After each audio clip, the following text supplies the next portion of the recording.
Donc ça m'est arrivé plusieurs fois, ce genre de choses, oui. Et donc il payait avec le carnet de chèques du comité d'entreprise? Avec le carnet de chèques du comité d'entreprise, oui. Alors que la journée n'avait rien à voir avec une activité du comité d'entreprise? Strictement rien à voir, j'ai jamais été élu au CE, moi. Mais très vite, Serge va se rendre compte que ces pratiques ne concernent pas que des bonnes bouffes autour de bonnes tables.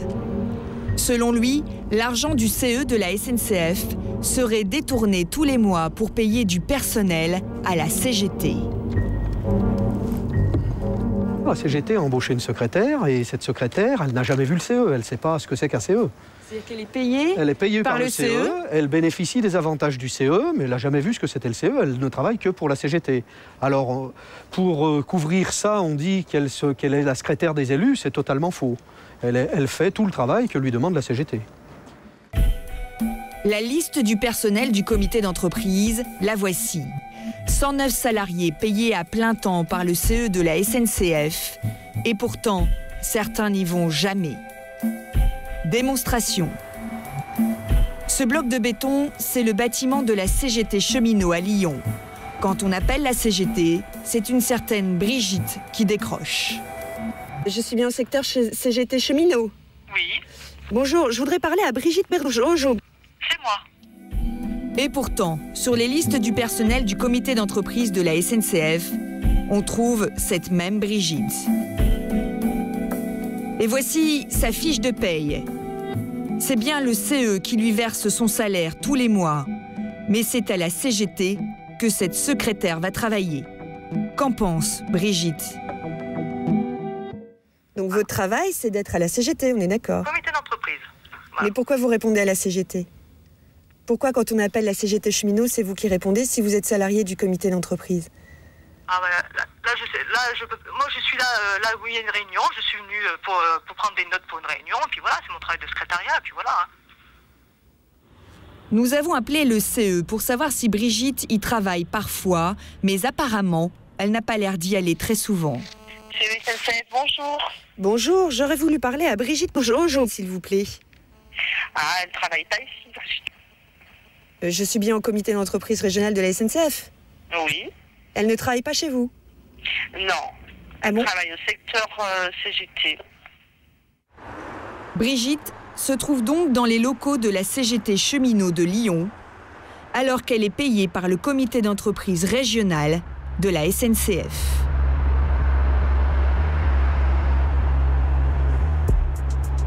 Mais il y a des montants beaucoup plus importants encore qui sont payés par le CE au syndicat. Et selon Serge Vallot, un des moyens d'y parvenir est d'avoir recours au système des frais de formation. La CGT, mais aussi tous les autres syndicats présents au CE, en auraient bénéficié. Ici, sur les ateliers d'Oulin, où on répare les machines SNCF. Et puis, lorsque vous longez le mur, plus loin, vous avez la bibliothèque du CE SNCF. Le premier étage de la bibliothèque du CE, c'est là où ont lieu les formations. Que ce soit des formations en comptabilité ou en droit, ce sont en général les syndicats qui les dispensent, mais c'est toujours le comité d'entreprise qui paye. C'est légal, mais dans ce cas présent, la note est plutôt salée. Nous sommes allés voir un expert comptable pour lui montrer les comptes du comité d'entreprise de la SNCF de Lyon. La moitié des clients de Pierre Perronnet sont des CE. Il connaît donc bien ces sociétés. Et pour lui, les frais de formation des élus du comité d'entreprise de la SNCF sont vraiment considérables. En 2002, 110 000 €. 2004, 98 000 €. Le pire, c'est 2003, avec 120 000 € dépensés en formation, des montants, selon lui, hors normes. Donc ça fait un montant d'un peu plus de 9 000 € par élu, potentiellement, et par an. Est-ce que c'est beaucoup? C'est beaucoup quand c'est récurrent, comme c'est le cas, donc 3 années de suite, oui.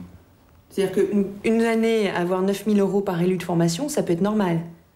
Oui, c'est la première année, ils ont besoin de se former, il y a 5 jours obligatoires, et on peut aller au-delà, et ils ont besoin de se former. Ils gèrent un gros budget, vos élus, là. 3 années de suite, si c'est la même équipe, c'est assez curieux, oui. Et c'est bien la même équipe. En 3 ans, 13 élus auraient suivi des formations chaque année, et particulièrement en 2003.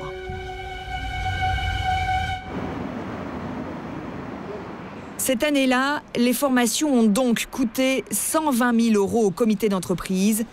Mais selon Serge Vallot, ces dépenses sont surévaluées. C'est pas possible, il suffit de compter le nombre d'élus. Et s'il y avait 120 000 €, ça veut dire qu'ils y passaient 1 000 € par mois. Ça veut dire que tout le monde était en formation tout le temps. Non, c'est pas vrai. Des formations payées aux syndicats, alors qu'elles n'ont jamais eu lieu, Serge Vallot déclare l'avoir vécu personnellement. Dans son cas, il s'agissait de stages au comité d'hygiène, ce qu'on appelle le CHSCT de l'entreprise.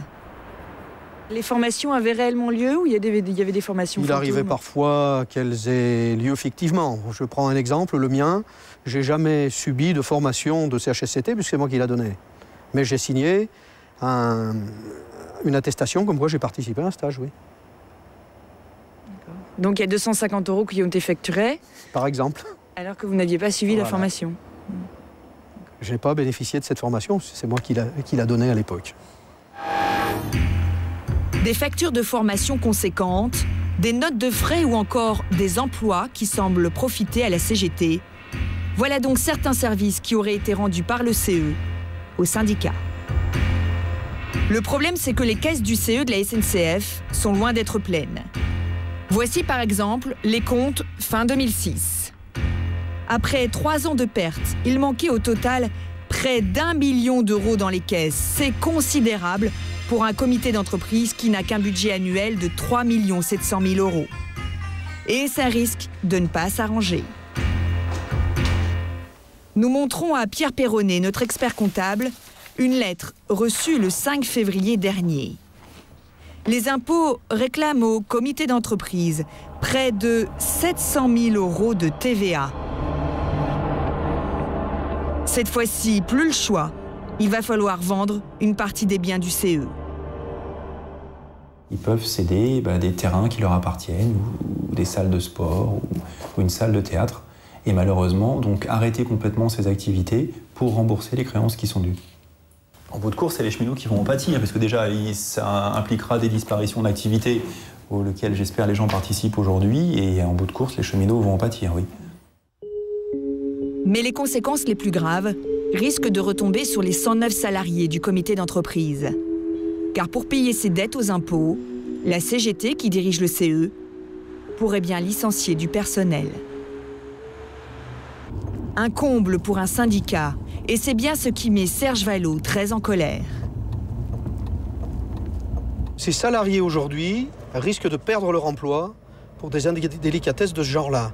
Ça veut dire qu'aujourd'hui, mon organisation syndicale qui dit qu'il ne faut pas privilégier le financier aux valeurs humaines, elle fait le contraire de ce qu'elle dit. Et ça, je ne peux pas l'accepter.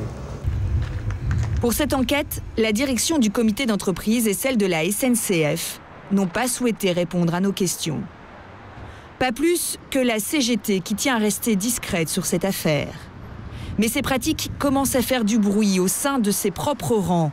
Il suffit d'aller sur les blogs pour s'en rendre compte. Où va la CGT? Des syndicalistes veulent une opération main propre.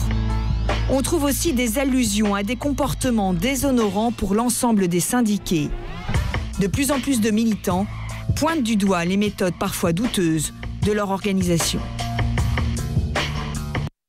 On vient de voir qu'avec cette enquête, l'argent destiné aux salariés peut servir aux syndicats. Alors ce phénomène est-il très répandu? Avec quelles pratiques plus ou moins légales les syndicats se financent-ils aujourd'hui? Jean-Luc Touly, bonsoir. Bonsoir. Alors vous connaissez parfaitement cette question. Vous avez été délégué CGT chez Vivendi. Vous êtes toujours membre de ce syndicat dans un conseil de prud'homme. Et vous allez bientôt publier un ouvrage sur la face cachée des syndicats. Alors on a vu qu'il y a des activités syndicales qui sont financées par un comité d'entreprise. Est-ce que ça, c'est un cas isolé ou c'est très répandu aujourd'hui? Non, c'est très répandu et ça se développe depuis une dizaine d'années de manière très nette. Pourquoi? Parce que les syndicats sont faibles et qu'ils ont besoin de financement et que ces financements, ils vont les trouver malheureusement dans des choses qui ne sont pas très claires et notamment les comités d'entreprise ou notamment dans le budget de la formation, le budget de la restauration, il y a en face des fournisseurs ou des prestataires de services qui surfacturent leurs prestations. Pour obtenir le marché auprès du comité d'entreprise. Et pour pérenniser leurs contrats, puisque c'est toujours les mêmes fournisseurs depuis des décennies. Et en contrepartie, cette surfacturation n'atterrit pas dans le budget du CE. mais plutôt dans les caisses des organisations syndicales qui gèrent les comités d'établissement. D'accord, donc la surfacturation, des espèces de rétrocommissions qui vont aller dans les caisses et qui ne seront bien évidemment pas déclarées. Qui ne sont pas déclarées et très difficiles à prouver, puisqu'évidemment, peu de gens connaissent le processus. Alors, on a vu, et vous l'avez très bien décrit, donc les pratiques dans les CE. Au-delà des comités d'entreprise, est-ce qu'il y a d'autres moyens pour les syndicats d'aller se financer de façon occulte au sein d'une entreprise ? Le plus voyant pour l'ensemble des syndiqués, c'est quand vous achetez une revue syndicale de quelque syndicat que ce soit, il y a des publicités dedans. Alors on peut s'étonner que des grandes entreprises d'activités totalement différentes, de l'armement, de la restauration, du bâtiment, de l'agroalimentaire, etc., mettent des pages de publicité, achètent des pages de publicité dans ces journaux. D'accord, dans des journaux par exemple de la CGT, FO ou CFDT, peu importe. Absolument. Ils vont dépenser, donc des entreprises vont dépenser des centaines de milliers d'euros pour mettre de la pub de leur entreprise. Alors que les clients, c'est pas leurs clients, les syndicats et les syndicats. Non, on peut pas imaginer qu'ils soient vraiment du même bord. Et en plus, voilà. Donc, on peut imaginer que si les entreprises font ça, c'est pas pour avoir des parts de marché supplémentaires, mais plus pour avoir la paix sociale. Donc, de contrôler un petit peu les organisations syndicales qui ont besoin de financement, le savent, et donc, en achetant des pages de publicité, ça permet, disons, d'arrondir et d'avoir des bonnes relations. Et est-ce que, en effet, ça permet de fluidifier, comme on dit, les relations sociales? Depuis une dizaine d'années, c'est très net. En tout cas, notre étude, notre enquête qui a été menée pendant 1 an, dans les grandes entreprises publiques et privées, le démontre. On parle du problème du financement, parce que tout ça donc, illustre un problème plus profond qui est le problème du financement. Alors, il faut savoir qu'aujourd'hui, eh bien, normalement, les syndicats reçoivent des aides de l'État, mais officiellement, leur principale source de revenus, ce sont les cotisations des adhérents. Alors, le problème, c'est que les effectifs des syndicats ne cessent de chuter. Il y en a 2 fois moins qu'il y a 25 ans. Notre pays, d'ailleurs, se situe au dernier rang des pays de l'OCDE, avec 8% de salariés syndiqués en France, contre 87% au Danemark ou 82% en Suède. Alors, on voit bien que les cotisations des adhérents ne suffisent plus pour finalement permettre aux syndicats d'avoir un financement entre guillemets normal. Qu'est-ce qu'il faudrait en fait pour que les syndicats puissent se financer normalement ? Je crois qu'aujourd'hui, même si ce sera peut-être impopulaire pour les salariés, c'est qu'une cotisation obligatoire soit prélevée sur le bulletin de salaire de tous les salariés et peut-être aussi des employeurs, de manière publique, transparente. De tous les salariés français ? De tous les salariés. Puisque, évidemment, quand les salariés sont dans l'entreprise, ils ont tendance à ne pas vouloir syndiquer. Oui, ce que j'allais dire. Moi, si je fais partie des 92% des gens qui ne sont pas syndiqués, quel est mon intérêt, moi, d'aller cotiser pour les syndicats dont je... malheureusement, le jour, et je suis au Prud'homme, donc je peux en parler, le jour où vous êtes licencié, où vous avez des difficultés vis-à-vis de votre entreprise, là, vous retournez vers le seul interlocuteur possible qui va vous défendre, qui va vous représenter, que sont les syndicats. Et là, je serais bien content de trouver un syndicat sur mon chemin si je vais au Prud'homme. Voilà. Donc, il n'est pas anormal que le service que rend les syndicats soit quelque part payé par les salariés dans leur ensemble. Et alors, les centrales syndicales, elles seraient favorables à ce genre de réforme ou pas, d'après vous ? Je crois qu'aujourd'hui, leur difficulté, c'est d'avouer les pratiques anciennes. Sachant qu'ils ne sont même pas... Enfin, que les centrales syndicales ne sont pas obligées, puisque depuis la loi Waldeck-Rousseau de 1884... les comptes ne sont pas certifiés, consolidés, puisqu'il y a plusieurs structures. Il n'y a pas d'obligation de le faire. Il n'y a aucune obligation.